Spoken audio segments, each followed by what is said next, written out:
Good evening, viewers. Thanks for watching tonight's primetime bilingual newscast on Spectrum Television today, 22nd of May 2023. Our top stories: a convention has today been signed in Yaoundé between the Minister of Housing and Urban Development, Celestin Kechakotes, and the coordinator of the social vaccination program geared at training young and educated Cameroonians to be productive to themselves and to the world. This newscast has more. Plus, a fire outbreak in New Bell in the Douala 2 municipality leaves 4 persons dead. An entire family has been victims of a fire outbreak which broke out on the night of May 21, 2023 at about 1 a.m. The cause of the incident has not been established, but the sad event will be detailed in this newscast. And finally, for the 18th time, Cotton Sport of Garoua has stamped their authority as champions of Cameroon. This league title has been attained after defeating Canon Sportif of Yaoundé by 2-0. We also have reactions of fans and their perception of the Cottonites' deserving win. And those were our top stories. Hello once more. Thanks for watching tonight's newscast, which opens in the French language with Oriane Donkin. Good evening, Oriane. Bonsoir, Joséphine Pindi. Mesdames et messieurs, bonsoir et bienvenue au journal. Le ministre de l'Habitat, du Développement urbain et du Développement urbain a signé ce jour à Yaoundé une convention de reconduction du programme Vaccin social destiné aux jeunes désœuvrés. Enjeu de ce nouveau projet, dans ce reportage que signe Olivier Bouzik. C'est ce qu'il faut retenir à travers cette convention signée à Yaoundé.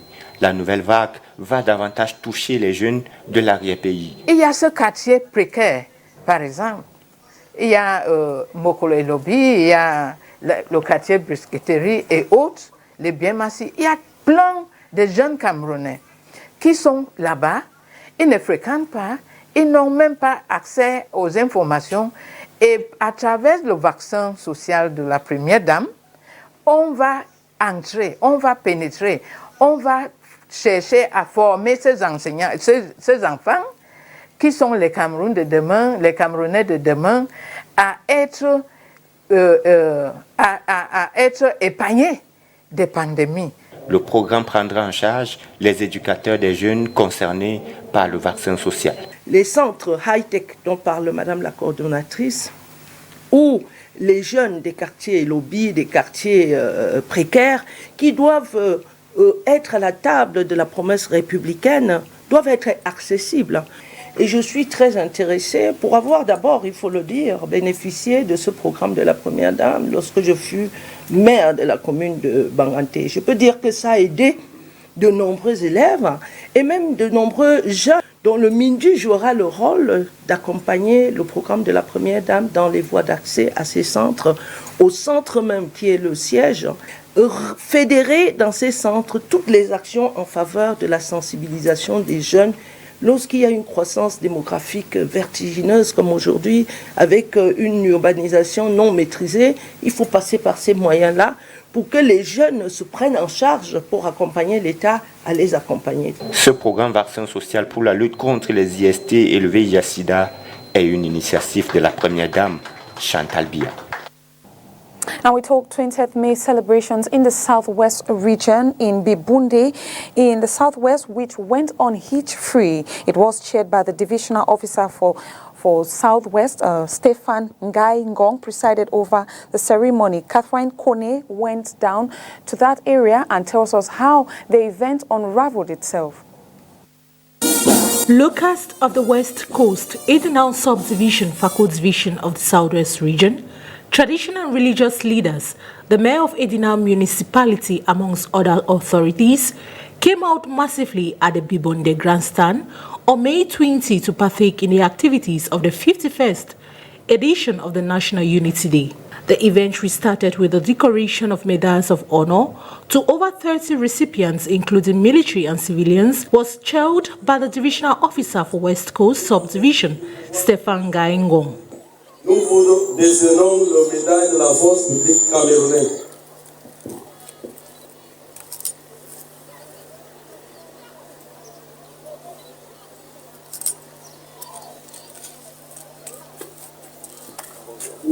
A major attraction of a fantastic fanfare during the National Day celebration was the military march past, preceded by a grandiose and multicolored civilian parade comprised of thousands of pupils, students, and members of association and political parties.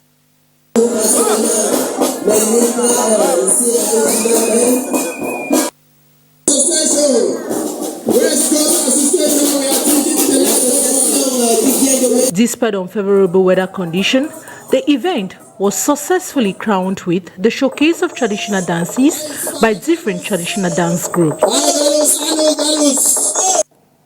And we talk education as a written phase of the technical baccalaureate examination of the French subsystem of education have commenced today. Oni Ladonet and Jules Paul visited Lycée Technique de Koumassi and filed in the following report.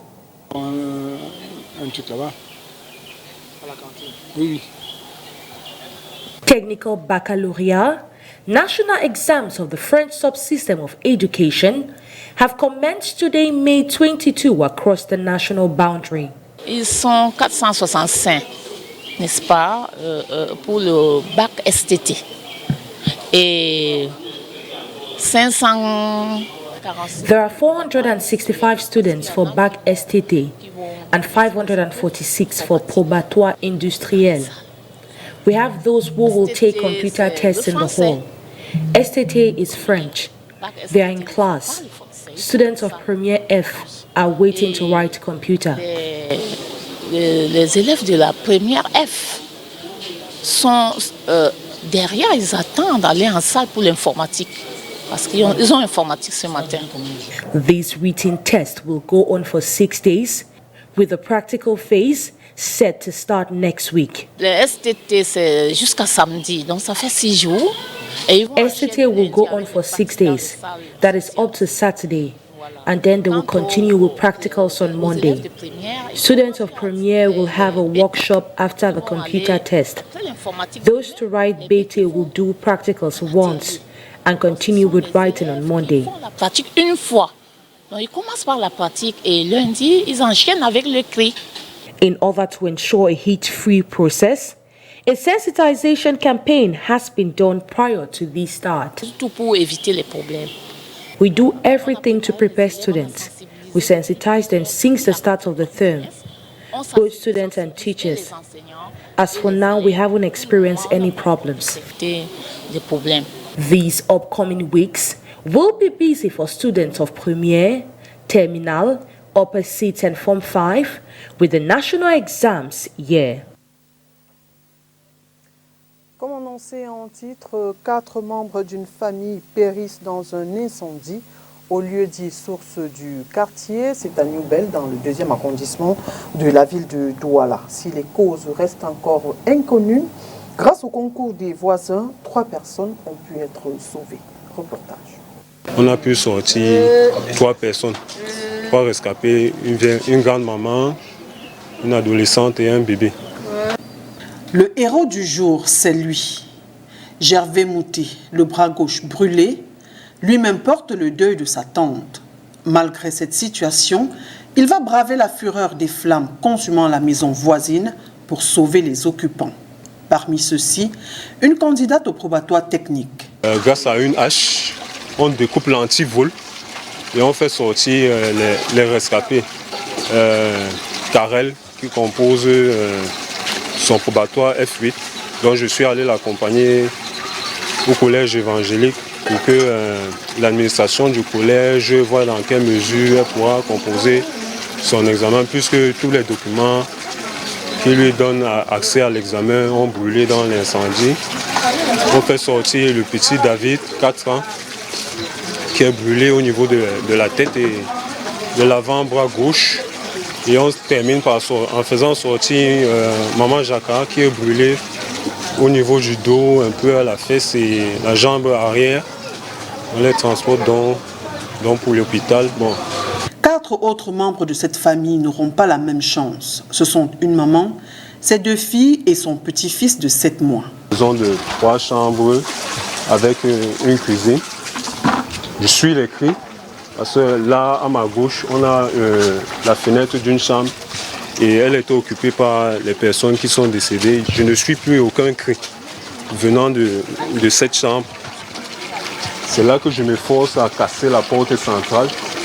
Quand la porte cède, je me rends compte qu'on ne peut pas accéder par la porte centrale parce que tout ce qui est à l'intérieur, là, les flammes rejoignantes, parce que quand la porte a cédé, la masse de chaleur qui est ressortie avec l'air qui est entré, il y a eu projection des flammes à mon niveau. C'est pour ça que j'ai des brûlures aussi au niveau de la main. Donc là, à ce moment-là, quelques personnes du voisinage étaient déjà debout. Une des filles venue juste pour la célébration d'un anniversaire ne rejoindra plus jamais son foyer à Yaoundé. C'est 5 personnes qui vivent ici, qui vivent là-dedans. Mais deux sont venus pas en vacances, bon, pour la fête. Parce qu'il y avait un anniversaire, l'autre est venu pour l'anniversaire, elle comptait repartir, elle est calée. Bon, c'est une maison de polygamie, c'est-à-dire que c'est 2 femmes. La maman est morte avec ses 2 enfants et son petit-fils. Et l'autre côté, l'autre maman est sortie. On a pu sauver l'autre maman. Avec son enfant aussi, et le petit-fils de l'autre qui est mort. C'est aux environs de 1h ce matin du 22 mai 2023, au lieu dit source du quartier, c'est à Newbel, dans le 2e arrondissement de la ville de Douala, que les voisins, alertés par les cris, vont essayer de secourir les membres de cette famille. L'arrivée des sapeurs-pompiers va circonscrire le feu qui, selon le voisinage, aurait pu embraser toute la zone du fait de la promiscuité. Les causes de cet incendie restent encore inconnues. À l'étranger, au Soudan, des raids aériens ont de nouveau frappé Khartoum. Une quinzaine de civils ont été tués au Burkina Faso dans une attaque de djihadistes présumés. Pendant qu'en République démocratique du Congo, les évêques soupçonnent les politiques d'instrumentaliser un conflit dans l'Ouest. Le Round-up Afrique, c'est avec la Voix de l'Amérique. Au Soudan, des raids aériens et des explosions ont de nouveau frappé Khartoum lundi, avant l'entrée en vigueur prévue ce soir d'un nouveau cessez-le-feu d'une semaine pour laisser passer civils et aide humanitaire. Le Burkina Faso a de nouveau été endeuillé dimanche par une attaque djihadiste présumée qui ont tué une quinzaine de civils, ont indiqué lundi sources sécuritaires et locales. Quelques 70 civils sont morts sur la semaine écoulée dans diverses attaques qui ont visé plusieurs régions du pays. En RDC, les évêques catholiques ont, sans le nommer, accusé dimanche des responsables politiques congolais d'instrumentaliser un conflit communautaire qui a fait des centaines de morts dans l'ouest du pays. Ces violences communautaires ont débuté en juin dernier dans le territoire de Kwamouth, province du Maïndombe, autour d'un conflit foncier entre les Téké et les Yaka. Au Nigeria, le président sortant Muhammadu Buhari devait inaugurer lundi à Lagos la méga raffinerie du millionnaire Aliko Dangote qui ambitionne d'avoir la plus grande capacité de raffinage d'Afrique et de réduire ainsi la dépendance du pays en carburant importé. And in sports, a tenacious Cotton Sport of Garoua side are now champions of Cameroon. Their 18th league title was won after a 2-0 win over Canon Sportif on Sunday. Oni Ladonet and Zipier with highlights.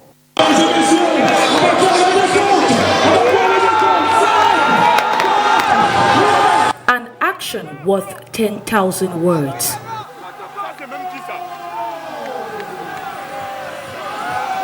Cotton Sport de Garoua are champions of the 2022-2023 season of the MTN Elite One Championship, following their 2-0 win over 11-time champions Canon Sportif of Yaoundé. Goals from Abdurrahman Daman Pouban Patian Wassou helped earn tactician Jean-Baptiste Bissek his first league trophy. Parce que moi je ne suis pas là pour dire je. Moi c'est l'intérêt général. I am not here to say I work for the interest of all.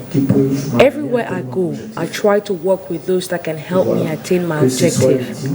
Be it at Edin, I always work with those who can help me attain my objectives. D'amener un projet et puis voir avec qui je peux aller pour atteindre mon objectif. Consider the biggest fixture of Sunday night, following the palmarès both teams share. It is the Garoua side that will, however, show much hunger.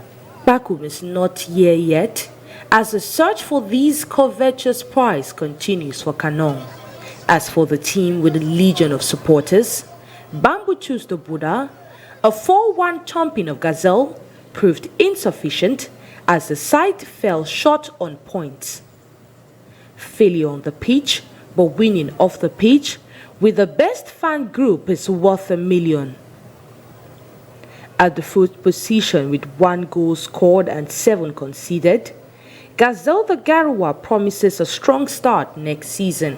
La Gazelle a des difficultés quand elle croise des fauves.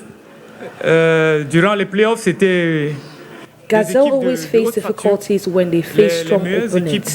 During the playoffs, they met with the best teams in the country.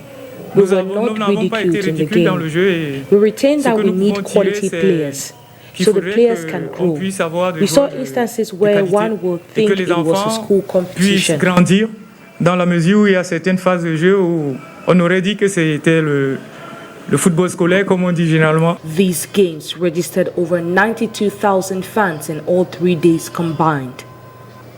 This season has officially closed with teams focused on the Cup of Cameroon.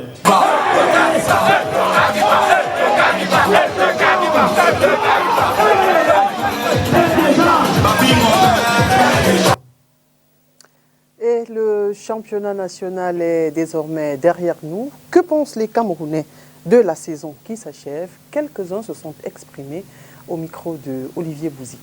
Pour ma part, le championnat s'est bien passé. On a vu qu'il y a les joueurs qui ont prouvé qu'ils peuvent aller loin. Comme les clubs comme Bamboo Tous, qui montrent toujours qu'ils veulent aller plus loin. Ils ont monté vraiment du très beau jeu.